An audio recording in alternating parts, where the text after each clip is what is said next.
नमस्कार दोस्तों, आज हम दो वैकेंसीज़ के बारे में जान रहे हैं और इस वैकेंसी में हम लोग कॉमर्स एंड अकाउंटेंसी के सिलेबस के बारे में जानेंगे। एक वैकेंसी जो आई थी आपको Jharkhand municipal service combined competitive examination की आई है और दूसरी वैकेंसी जो आई है ये Jharkhand technical graduate level combined competitive examination 2022 की आई है। दोनों में ही कॉमर्स अभ्यर्थियों के लिए आपको पोस्ट आए हैं। ये पोस्ट आपको रिवेन्यू इंस्पेक्टर और सीनियर ऑडिटर का है। तो दोनों में ही हम लोग कॉमर्स का सिलेबस के बारे में समझेंगे। कॉमर्स का सिलेबस पहले मैं एक चीज़ क्लियर कर देती हूँ कि कॉमर्स का सिलेबस दोनों में बिल्कुल ही सेम है ना। आप आइदर टेक्निकल ग्रेजुएट ले लीजिए या फिर आप जो म्यूनसिपल वाला सर्विस का ले लीजिए। आपको दोनों ही सिलेबस, दोनों ही सब्जेक्ट पेपर में जो एग्जामिशन है उसमें आपको जो कॉमर्स का सिलेबस है वो 4 पार्ट्स में बटा हुआ दिखेगा। पहला आपको अकाउंटिंग का दिखेगा, दूसरा आपको बिजनेस फाइनेंस का दिखेगा, थर्ड में आपको ऑर्गेनाइजेशन थ्योरी दिखेगा और चौथे में आपको इंडस्ट्रियल रिलेशनशिप दिखेगा। ये आपको मैं म्यूनसिपल सर्विस वाला दिखा रही हूँ और ये आपको टेक्निकल ग्रेजुएट वाला। टेक्निकल ग्रेजुएट में भी आपको देखिए पहला अकाउंट्स ऑडिट एंड टैक्सेशन दिखता है, सेकेंड वाला business finance and financial institution दिखता है, थर्ड वाला ऑर्गेनाइजेशन थ्योरी दिखता है और फोर्थ में है आपको इंडस्ट्रियल रिलेशनशिप दिखता है। तो हम चारों के बारे में थोड़ा समझ लेते हैं। आपके इस वीडियो में मैं सिलेबस समझा रही हूँ, नेक्स्ट के वीडियो में आपको बुक्स बता दूंगी। देखिए पहला जो अकाउंटिंग ऑडिटिंग और टैक्सेशन है ये आपको जो है 4 पार्ट्स में डिवाइडेड है।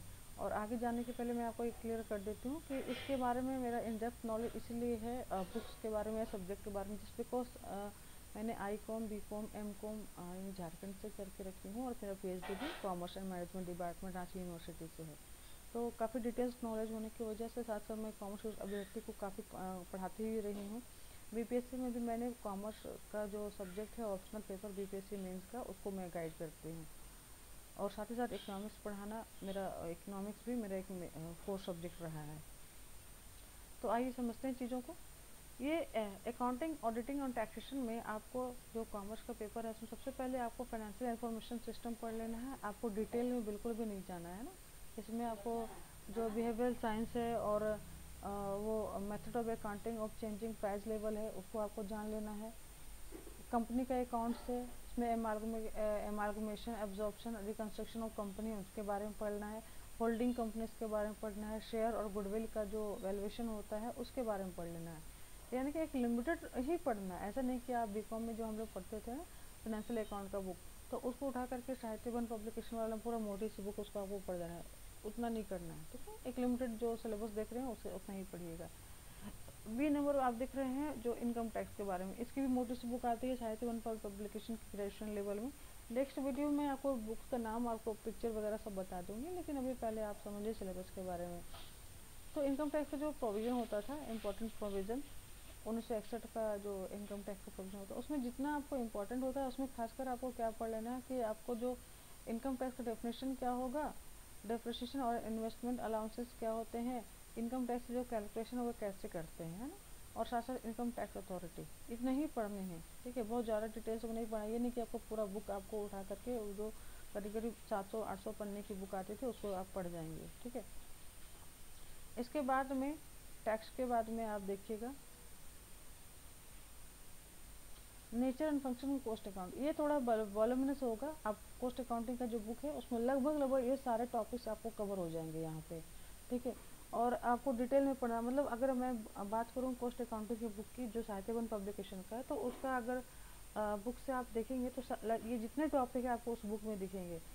कुल मिलाकर अगर मैं ऐसे वो रिवर्स वे में अगर कहूँगी तो बुक में जितने टॉपिक्स हैं आपको पढ़ जाने हैं लमसम, थोड़े ही टॉपिक हैं जो छूट रहे हैं यहाँ पर। ठीक है, तो मैं हर टॉपिक का नाम बिल्कुल नहीं लूँगी, ये तो आपको पढ़ करके बताने की बात हुई, तो आप इसको खुद भी पढ़ सकते हैं। वे कॉस्ट क्लासिफिकेशन मेथड हो गया, जॉब कॉस्टिंग मेथड है, मार्जिनल कॉस्टिंग हो गया, कॉस्ट वॉल्यूम है, बजटरी कंट्रोल सिस्टम हो गया, बजट जो हो गया, ये सब सारे टॉपिक्स आपको एकदम आराम से मिल जाएगा। और बुक बिल्कुल ही कोई अलग लेने की आवश्यकता नहीं है। जो आप जो ग्रेजुएशन में पढ़ते थे वही सारे बुक से हेल्प करेंगे, है ना। अलग से मार्केट में बुक लेने की बिल्कुल भी ज़रूरत नहीं पड़ेगी। हाँ, ये कि आपको डिटेल में पढ़ने की, जो हो सकता है आप में से बहुत सारे लोग 5, 7, 8 साल 10 साल पहले ग्रेजुएशन करके रखे होंगे, क्योंकि वैकेंसीज भी आती हैं काफ़ी लेट से। मान लीजिए आपकी लास्ट वैकेंसी आपने इस टाइप का आपको देखा होगा 2014 या 15 के आसपास में, तो अभी सरकार चेंज हुई, आप उसका सरकार चेंज होने के बाद करीब 3 साल बाद वैकेंसी आ रही है, तो आप जाहिर सी बात है आपको काफ़ी एक टाइम लग गया होगा।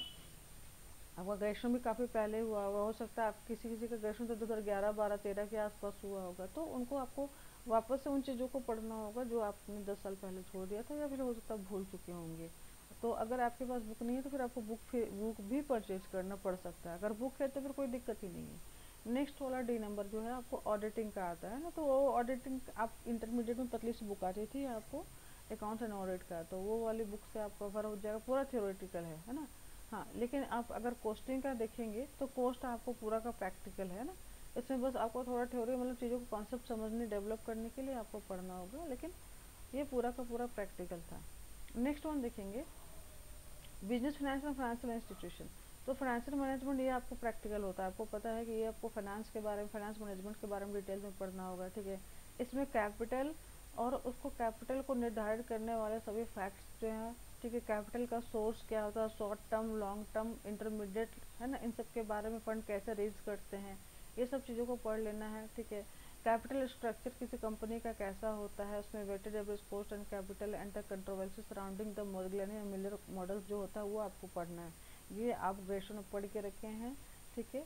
फाइनेंशियल मैनेजमेंट की बुक आती थी डिटेल्स में, मेरे पास तो अभी भी पड़ी हुई है, वो मेरी वाली जो पुराने बुक्स थे, मेरे कॉमर्स की बुक मैंने अभी तक उसको बेची नहीं थी, क्योंकि मैं काफ़ी टाइम पढ़ाती रहती थी उनसे, और कॉमर्स के स्टूडेंट को मैं गाइड करती रही हूँ, इसलिए मुझे उन सारे बुक्स की आवश्यकता पड़ी है। इवन मैंने जब खुद बीकॉम करने के बाद एमकॉम कर रही थी, तो उस समय मैं कॉमर्स वालों को पढ़ाती, इसलिए मेरे पास अभी भी उन पुराने जो साहित्य वन पब्लिकेशन की बुक्स हैं अभी भी हैं। इवन आपके पास भी होगा तो आप उसी से पढ़ जाइए, कुछ नया बुक बिल्कुल भी नहीं लेना है। मैं इसलिए बार बार बोल रही हूँ कि नया बुक लेने की आवश्यकता ही नहीं है ना, कि आपको मार्केट से खुद जाके खरीदना पड़ेगा या गाइड की आवश्यकता पड़ेगी।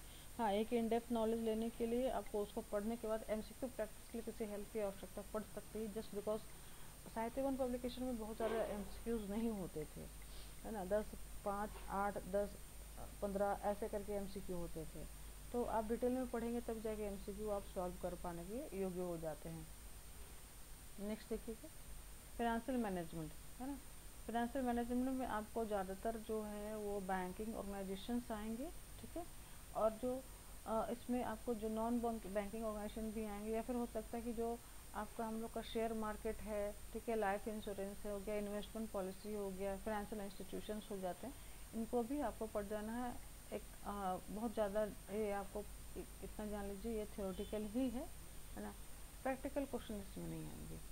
सी नंबर नेगोशिएबल इंस्ट्रूमेंट्स एक्ट पढ़ना है 1881, ये भी थियोरेटिकल है। डी नंबर जो होगा crossing and endorsement with particular reference to statutory provision to the paying and collecting bankers, ये भी बैंक से रिलेटेड ही है, जिसमें कि आपको बैंकिंग रेगुलेशन एक्ट 1949 पढ़ लेना है, जिसमें स्पेशली किस चीज़ के बारे में पढ़ना है, तो जो रेगुलेशन है, चार्टरिंग है, प्रोविजन जो होता है बैंक्स का, उसके बारे में पढ़ना है। ओटी और आईआर जो है बहुत कह सकते हैं अपने आप में अंकदायी सब्जेक्ट के रूप में रहा है। कम्प्लीटली अगर आप बात करेंगे तो कुछ प्रिंसिपल्स आपको याद करने होते हैं, अगर वो नहीं होता है तो बाकी क्वेश्चंस जो होते हैं, बाकी चीज़ें सपोर्ट करती थी हम लोग। जब मैं खुद बीकॉम कर रही थी तो उसमें जो थॉट्स वाले जो होते थे, या फिर जो प्रिंसिपल्स वाले होते थे, तो वो टफ लगता था, बट हम लोग क्योंकि उसमें कम लिखना होता था ना, उसको आराम से पढ़ के जाते थे कि अगर मान लीजिए इसमें से कोई भी 2-3 प्रिंसिपल्स में से आगे, क्योंकि क्वेश्चन जितने होते थे अब उसमें से और करके दिया रहता था कि इतने में से आपको इतने ही क्वेश्चन सॉल्व करने होते थे, तो हम लोग भी तैयारी करके जाते थे, और जिसमें जो इजी लगता था बना देते थे। लेकिन आपका तो ऑब्जेक्टिव है, तो आपका तो पूरा पढ़ के जाना होगा, इसलिए ढंग से पढ़ेंगे तभी जा करके ये चीज़ें हो पाएंगी। ओटी में सबसे पहले देखेंगे जो ऑर्गेनाइजेशन का गोल होता है, जिसमें प्राइमरी सेकेंडरी गोल्स होते हैं। इसके अलावा जो आपका गोल है वो आपको उसमें मीन चेन हो गया, जिसमें डिस्प्लेसमेंट हो गया, सक्सेशन एक्सपेंशन हो गया, ठीक है, या मल्टीप्लिकेशन ऑफ गोल्स हो जाता है, तो ये सब चीज़ें होती हैं आपको पढ़नी होंगी। और जो फॉर्मल ऑर्गेनाइजेशन होता है उसका वो कैसा होता है, उसका स्ट्रक्चर क्या होता है, लाइन स्टाफ होता है, फंक्शन होता है, मैट्रिक्स होता है, ये सब चीज़ें आपको डिटेल में पढ़नी होंगी। ऑर्गेनाइजेशन थ्योरी का एवोल्यूशन कैसे हुआ था, वो कितने टाइप्स होते हैं, classical, new classical system approach हो गया, ब्यूरोक्रेसी का नेचर क्या होता है, पावर कैसे, उसका बेसिस ऑफ पावर क्या होता है, सोर्स का पावर का सोर्स क्या होता है, पावर का स्ट्रक्चर क्या होता है, इन डिटेल्स में इसको पढ़ेंगे तब जाकर चीज़ें क्लियर होंगी। फिर ऑर्गेनाइजेशन बिहेवियर पढ़ लेना होगा, ठीक है। और साथ साथ इसमें बहुत सारे जो सिस्टम्स होते हैं, technical, social, power system, inter relation और उनके उनके बीच का इंटरसेक्शन क्या होता है, ये को पढ़ लेना होगा। और परसेप्शन स्टेटस सिस्टम, इसमें आपको थ्योरेटिकल और एम्पेरिकल फाउंडेशन ऑफ बहुत सारे जो कह सकते हैं थॉट्स जिनका आपको हम लोग ग्रेजुएशन में पढ़े थे, उनका आपको मैथ्स लेके लॉलर का आपको ऑडम का आपको पूरा पढ़ के जाना होगा, तब जा करके आपको ये बेसिकली एचआर का ये पोर्शन है, तो आपको एचआर के बारे में इन डेप्थ नॉलेज होगा। साथ ही साथ ह्यूमन मॉडल्स जो कि ह्यूमन के जो मॉडल्स होते हैं, जिसमें मोटिवेशन, मोराले, प्रोडक्टिविटी आता है, लीडरशिप आता है, ठीक है। ये एचआर का मैनेजमेंट का जो एक कंप्लीट टॉपिक है, ये आपको बढ़िया से पढ़ के जाना होगा। एचआर की बुक जनरली हम लोग ग्रेजुएशन में नहीं पढ़े थे, मैं जब पढ़ी थी तो मैं ग्रेजुएशन में एचआर नहीं पढ़ी, मैं मास्टर में पढ़ी थी एचआर, है ना। तो एचआर किसी का स्पेशल पेपर ग्रेजुएशन में होगा तब वो उसके पास ये कंटेंट अवेलेबल हो जाएंगे, अदरवाइज इसकी बुक आवश्यकता पड़ेगी तो आप उसको ले लीजिए, मैं बुक बता दूंगी। आइए जो जो इंडस्ट्रियल रिलेशनशिप है, इसमें आपको उसका नेचर स्कोप समझना है, ठीक है। लेबर और जो मैनेजमेंट है उनके बीच का कॉन्फ्लिक्ट को समझ लेना होगा। यूनियन क्या होता है, ट्रेड यूनियन मूवमेंट्स जो इंडिया में हुए हैं, ग्रोथ और स्ट्रक्चर उसका समझ लेना है। जो रोल ऑफ आउटसाइड लीडरशिप क्या होता है, ठीक है। वर्कर एडुकेशन और उससे संबंधित जो भी समस्याएं होती हैं, कलेक्टिव बार्गेनिंग क्या होता है, ठीक है। ये भी आपको एचआर का ही हिस्सा है, ठीक है, क्योंकि ये औद्योगिक संबंध जो होता है ये बेसिकली कॉन्फ्लिक्ट से जुड़ा हुआ होता है, जो कि जो प्रबंधन और मजदूर वर्ग में कॉन्फ्लिक्ट होता है, संघर्ष, वर्ग संघर्ष के रूप में जिसको हम जानते हैं, ठीक है। तो इसको जो कलेक्टिव बार्गेनिंग अप्रोच होता है उसका क्या कंडीशंस होते हैं, क्या कमियां होती हैं, इंडिया में ये किस प्रकार से ये इफेक्टिव है, और मजदूरों की मैनेजमेंट में क्या पार्टिसिपेशंस होता है, कैसा होता है, उसकी क्या लिमिटेशंस होते हैं, फिलोसॉफी क्या होती है, उसके रेशनल्स क्या होते हैं, अभी प्रेजेंट डे में इसका क्या स्टेट ऑफ अफेयर्स चल रहा है और उसका क्या फ्यूचर प्रोस्पेक्ट है, उसको भी समझना होता है। और जो भी ये होते हैं इंडस्ट्रियल डिस्प्यूट्स होते हैं, जो वर्क संघर्ष होता है उसको कैसे सेटल करेंगे, उसको इसकी रोकथाम कैसे करेंगे, इसको पढ़ना होता है। पूरा का पूरा थ्योरेटिकल पोर्शन है, ज़्यादा डिफ़िकल्ट नहीं है, आप आराम से इसको पढ़ के जाएंगे। एचआर की बुक से आपको थर्ड और फोर्थ पोर्शन आराम से कवर अप होगा। प्रिवेंटिव मेजर्स क्या क्या होने चाहिए उनको बारे में आपको पढ़ लेना होगा। और industrial relationship in public enterprises कैसा होता है, एब्सेंटीज्म हो गया, लेबर टर्नओवर क्या हो गया, इंटरनेशनल लेबर ऑर्गेनाइजेशन जो इंडिया में है, इसके अलावा सॉरी जो वर्ल्ड लेवल में है इंटरनेशनल लेबर ऑर्गेनाइजेशन है, और इंडिया के भी जो लेबर ऑर्गेनाइजेशन है उनके बारे में डिटेल में जानना होगा। जो पर्सनल डिपार्टमेंट है ऑर्गेनाइजेशन में उनका क्या रोल होता है, इसमें executive development, personal policies, personal audit and personal appraisal, ये सारे टॉपिक्स कवर के करके जाने हैं। ये पूरा का जो थर्ड और फोर्थ पोर्शन आप देख रहे हैं कम्प्लीटली थ्योरी है ना। इसमें बहुत ज़्यादा आपको परेशानी नहीं होनी चाहिए मेरे हिसाब से, लेकिन क्योंकि एमसीक्यू बेस्ड है तो आप डिटेल में पढ़ के जाएंगे, या फिर अगर आप भूल चुके हैं तो वापस से आपको जैसे आपने ग्रेजुएशन में पढ़ा था बीकॉम में उस तरीके से आपको फिर से पढ़ना होगा, है ना, समय दे करके, क्योंकि अभी एग्जामिनेशन का डेट एग्जैक्टली पता तो नहीं है, बट फिर भी 3 और 4 मंथ है जिसमें आपको तैयारी करनी होगी, तब जा करके आप इन सारे सब्जेक्ट पर आप कमांड कर पाएंगे। तो फिलहाल इस वीडियो में मैं आपको इतना ही बता रही हूँ, नेक्स्ट के वीडियो में कोशिश करूँगी ये सारे टॉपिक्स के मैं बुक्स बता दूँगी, है ना, कौन से बुक्स आप पढ़ के जाओगे हिंदी और इंग्लिश में, है ना, वो आपको चीज़ें क्लियर हो जाएंगी उस वीडियो से। तो अगर इस चैनल पर नए हैं सबसे पहले तो आप चैनल को सब्सक्राइब कर लीजिए और नोटिफिकेशन बेल ज़रूर प्रेस कर लीजिएगा ताकि आपको अपकमिंग वीडियो का नोटिफिकेशन मिल जाएगा। फर्दर कोई इंक्वायरी होगा तो कॉन्टैक्ट नंबर डिस्क्रिप्शन बॉक्स